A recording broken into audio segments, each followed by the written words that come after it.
unleash them right now. But before we let you know that, we'd like to read all of your responses relating to the headline this morning. If you get them across to 0809 as WhatsApp messages, would love to read it. Three sides to the headlines and every story here. It is the analyst point of view, your own as the listener, and then the truth will somewhere converge at the middle for all of us. So let's make welcome this morning, Mr. C. Good morning to you. Good morning, Amas. Good morning, Lagos. And good morning to Ikemesit. I hope you had a great weekend. Yes, I did. Ikemesit, good morning to you. It's been 5 minutes since the last time we...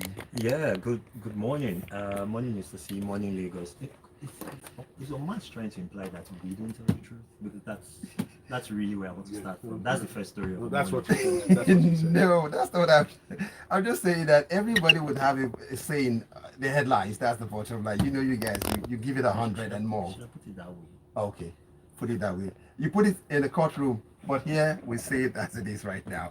But moving on, Mr. C, do us the honors as we pick up the Punch newspaper, where we shall be looking at this one, where and the headline reads, "Why student loans will be disbursed directly to institutions." The federal government is the one speaking via the secretary of that loan commission or the fund agency. Why exactly would this be so? Can they trust the student to disburse it to the student? Okay, thank you, Amas. So let's do a quick background for people who are not yet attuned to this story.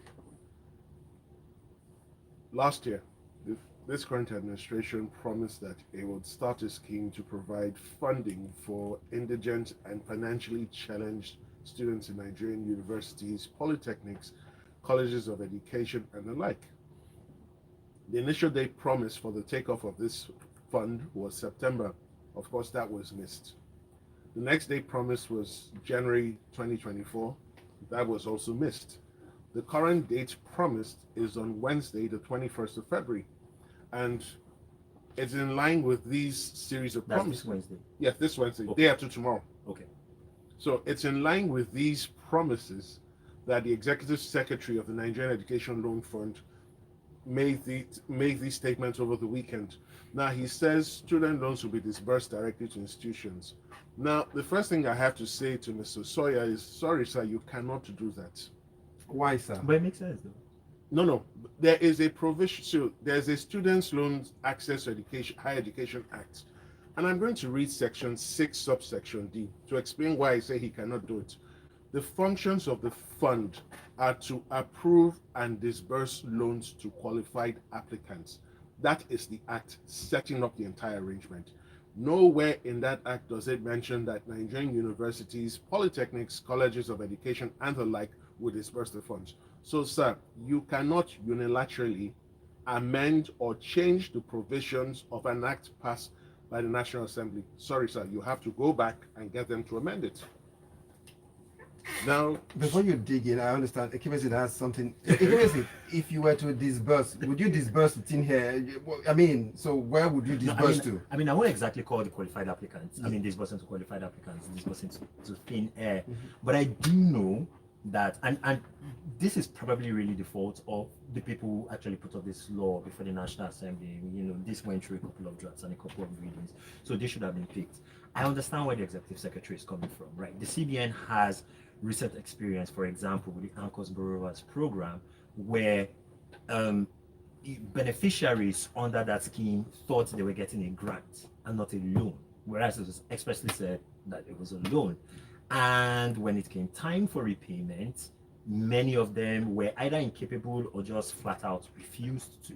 So the CBN had to mandate the state governments to find a way to recover these funds. And I think up until now, I can't remember what the percentage was again, but it was something in the high 60s or so in terms of default rates. So I understand why the Executive Secretary is saying, okay, in having due regard to the macroeconomic issues going on in the country, the high likelihood of people diverting funds that disburse directly to them for them to pay their fees to buy food or do other things or take care of other things, I understand that. having said that, I think I agree with Mr. C that the cleanest way to do this is just to amend the law. Okay, so two things. The Anchor Borrowers Program was not anchored by any act of the National Assembly. That's the first point. Smooth. That's So- how he did it. There are two different issues we're discussing here. Let's get to scholarship No, now. no. So two. Now he Yeah, also because- he said something else. He said two things that contravene. He then said that students will repay within 2 years. Again, Mr. Executive Secretary, that is not what the Act says. And I will read the relevant position of the Act. I think that's Section 18, and it deals with repayment. And he says, 18 subsection 1, any beneficiary of the loan to which this Act refers shall commence repayment 2 years after completion of the National Youth Service Corps program. Subsection 2 says repayment shall be made by direct deduction of 10% of the beneficiary's salary at source by the employer and credited to the fund.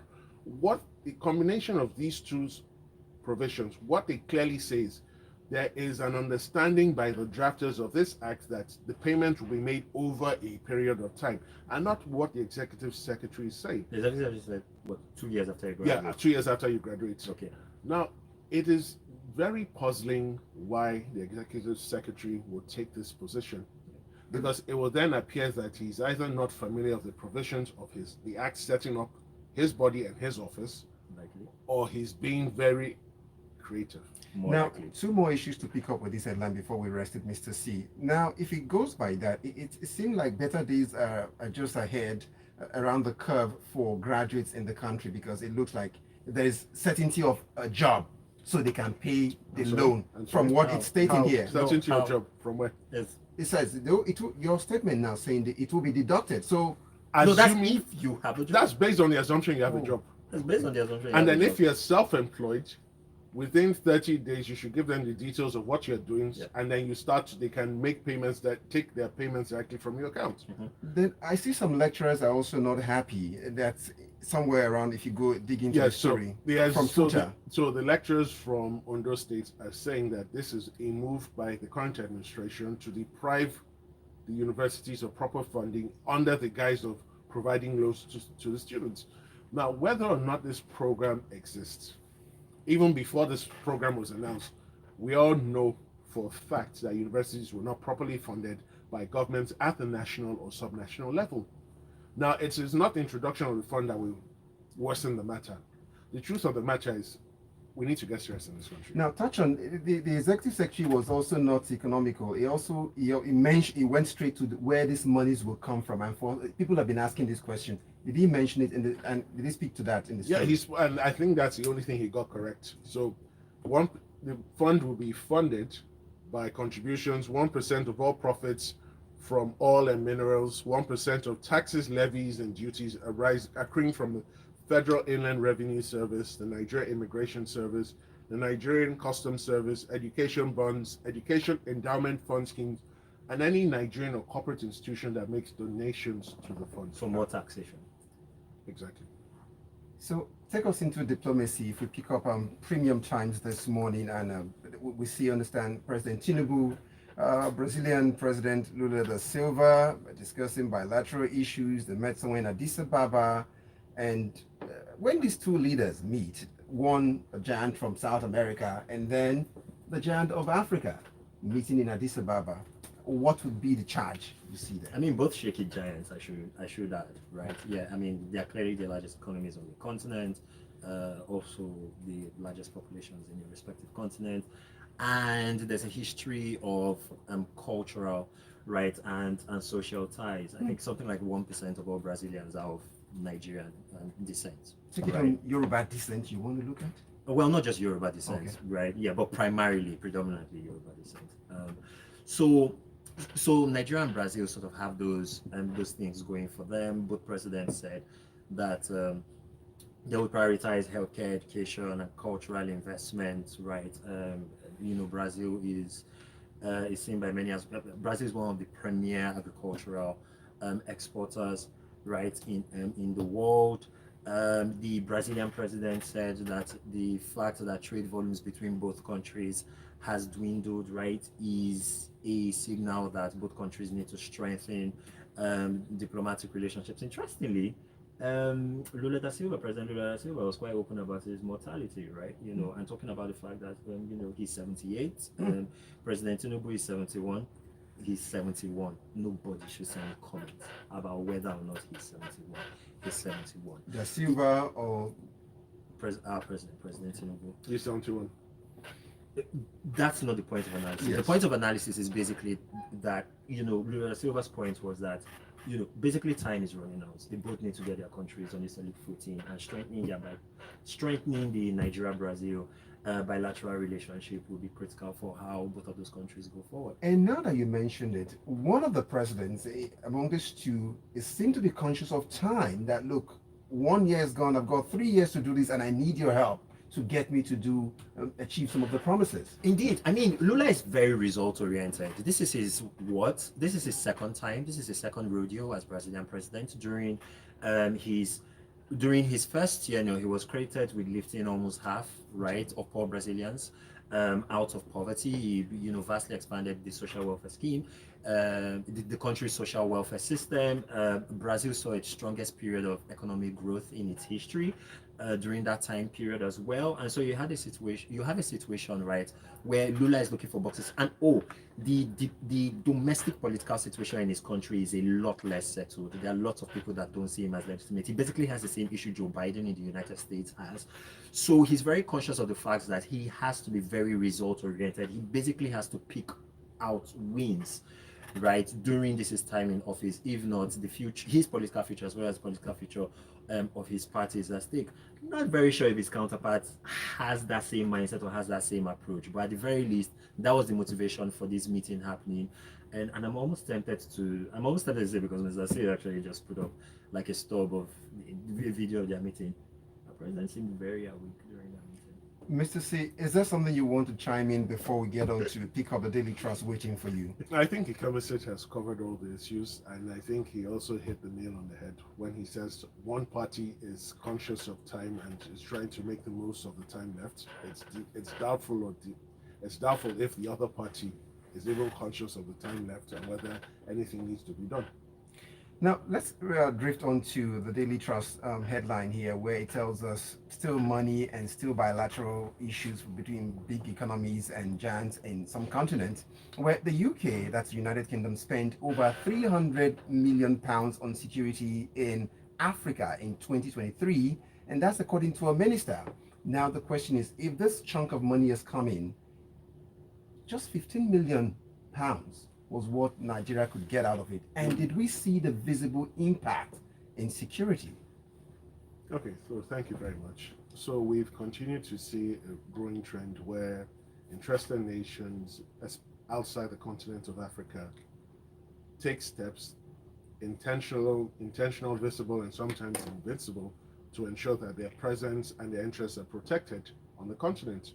So we then see our former colonial master, Britain, openly admitting that it spent £300 million to trying to secure security in Africa in 2023.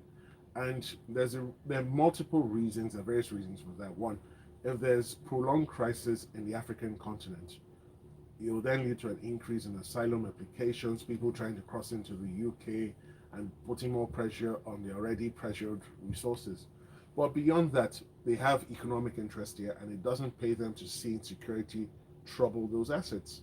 Now, Nigeria got £15 million of this, and then the question you've asked, and I'm sure Nigerians are asking, is if they got so much, when you convert it, how come there's so much trouble in the Northeast? Now, we must remember this, right? Insecurity is what you see, but there are symptoms, there are underlying symptoms. Some are immediate, some are remote. But one of the pressing symptoms of all the violence and insecurity we see, especially in the northeastern, northwestern corridors, and I'll dare say to other parts of Nigeria, is the increasing poverty in the land. Because people are struggling to survive. Those who are on the edge of good or bad then turn to criminality to survive. Now, Britain has tried to ensure that displaced people are treated psychologically, they're given funds, they're relocated and reintegrated into society. They're also supporting the military. But again, there are kinetic approaches to winning this war against insecurity. There are also non-kinetic issues. The major issues that need to be sorted out are economic and education. If you are not educated and you are poor, you are a very valuable tool for non-state actors to continue to foment insecurity until the governments at the national and subnational level, and I dare say even the local government level in Nigeria and the neighboring states, decide to take up the gauntlet. We will continue to read stories like this, and kudos to countries like this. Yes, some people will say it's colonialism 2.0, whatever. They're doing their bit to ensure security, and it begs the question: what then are the Nigerian security forces actually doing? Okay, would expect to read messages in the short while coming in on 0809 444 0981 will be where we hope to see your messages coming in. It's still freshly pressed on Smooth 98.1. Take us back to Addis Ababa, Ikemesit, and this it's in regards to President Bola Tinubu speaking as reported by the Guardian newspaper. Africa must collaborate to address challenges in health care. They're telling the AU leaders. I mean, when you start taking it to Addis Ababa, I wanted to ask you, yeah, sure, where's my ticket? We really love to go there. So basically, the president speaking at the Ministerial Executive Leadership Program, which was one of the side meetings that occurred on the sidelines of the Assembly of the Heads of States of the African Union, which happens pretty regularly, basically said that Africa must do better in forging partnerships in order to address the complex health challenges that the continent faces, right? Many people say, for example, cross-border collaboration was at the heart of Africa's, success in dealing with COVID, but we have a lot of primary healthcare challenges, right, that remain, right? Malaria is still very endemic on the continent. This continent is still the heart of the HIV/AIDS, right? Pandemic, I don't know why we call it an epidemic, it's actually a pandemic, right? If you think about the cross-border nature of it and how many countries it affects. And so basically what the president was saying was that AU leaders need to come together,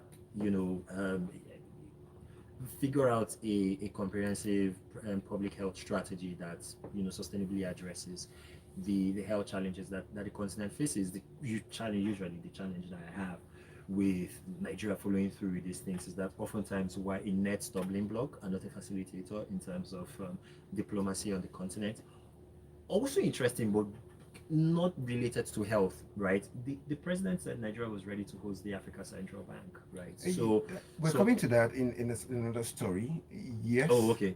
I saw it in my script. So okay, go. Just touch on that. Sure, right. So this initiative, which is supposed to be one of the takeaways from the Abuja Treaty, right, is basically supposed to establish something like the European Central Bank, which is basically a clearinghouse, right, for monetary and fiscal decisions that that are of such a nature that they affect African countries. Now, I don't know whether intra-African trade volumes, right, necessitates the establishment of this kind of an institution.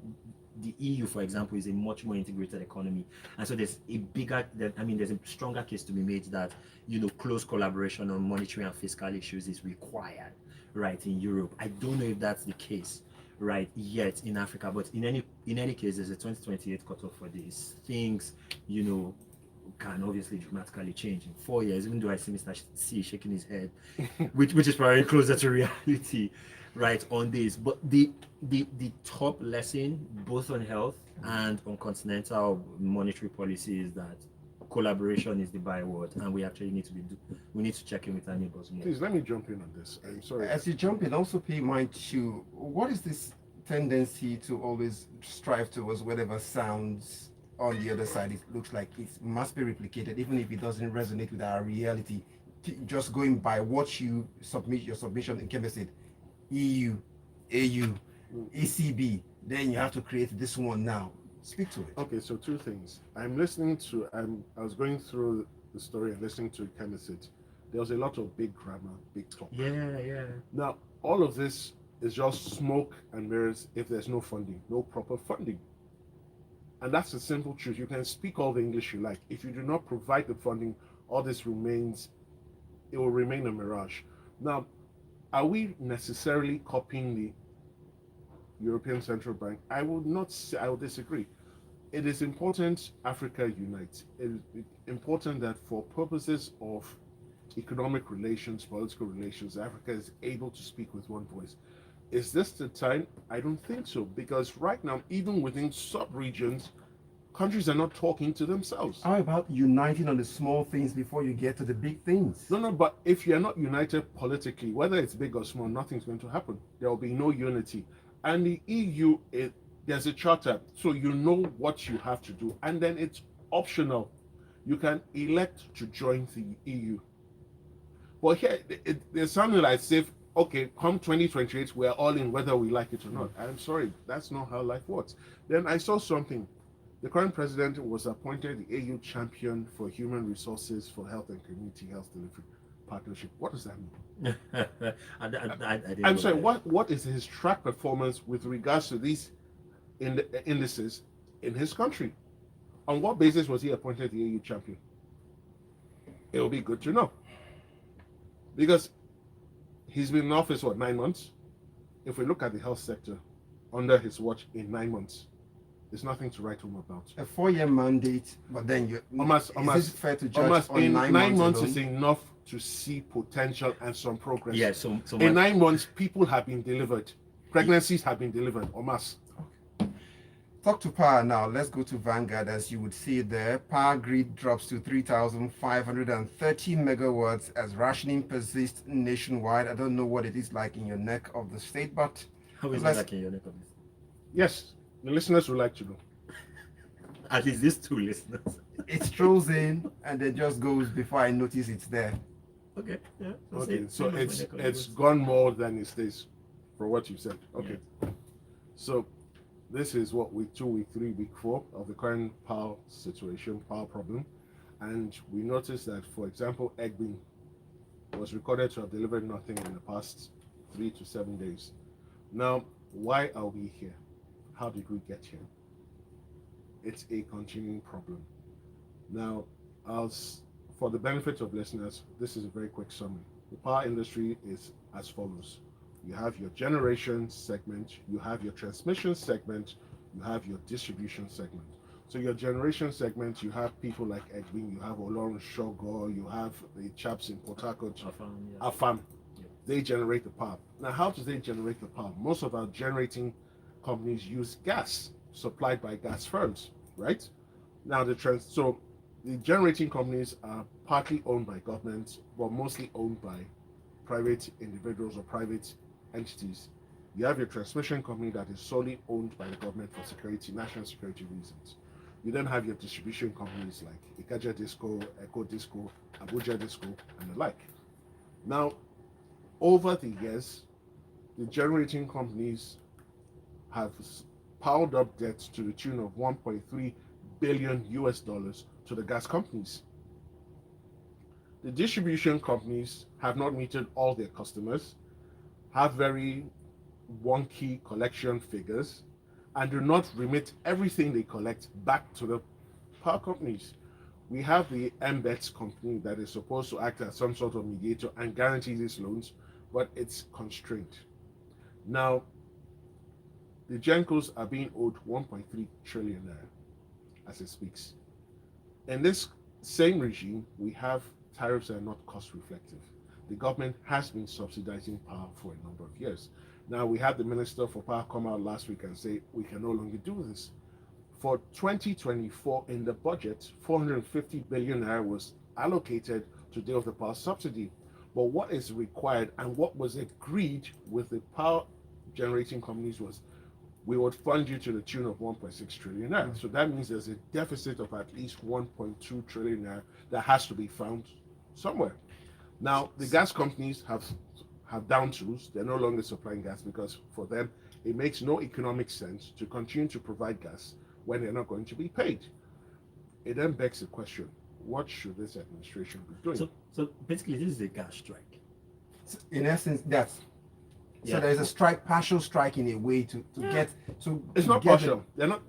They're not. Unless we're not. They're not totally- supplying gas, period. They're not supplying gas. So we're being more dependent. So our power generation mix is largely gas and hydro, with a smattering of other sources. We're largely dependent on hydro now, and this is the dry season. Yes. So typically at this time of the year, we don't get a lot from hydro, and gas really pulls its weight. That's why we're really feeling it. So, and it's very interesting that the government is in no position to remove the power subsidy at once, because on the back of all of this, the price of diesel has gone up. Yeah. Petrol, there's some speculation that the price is about to change. Yeah. Because the landing price has increased yet again, despite the official denials that there's no subsidy.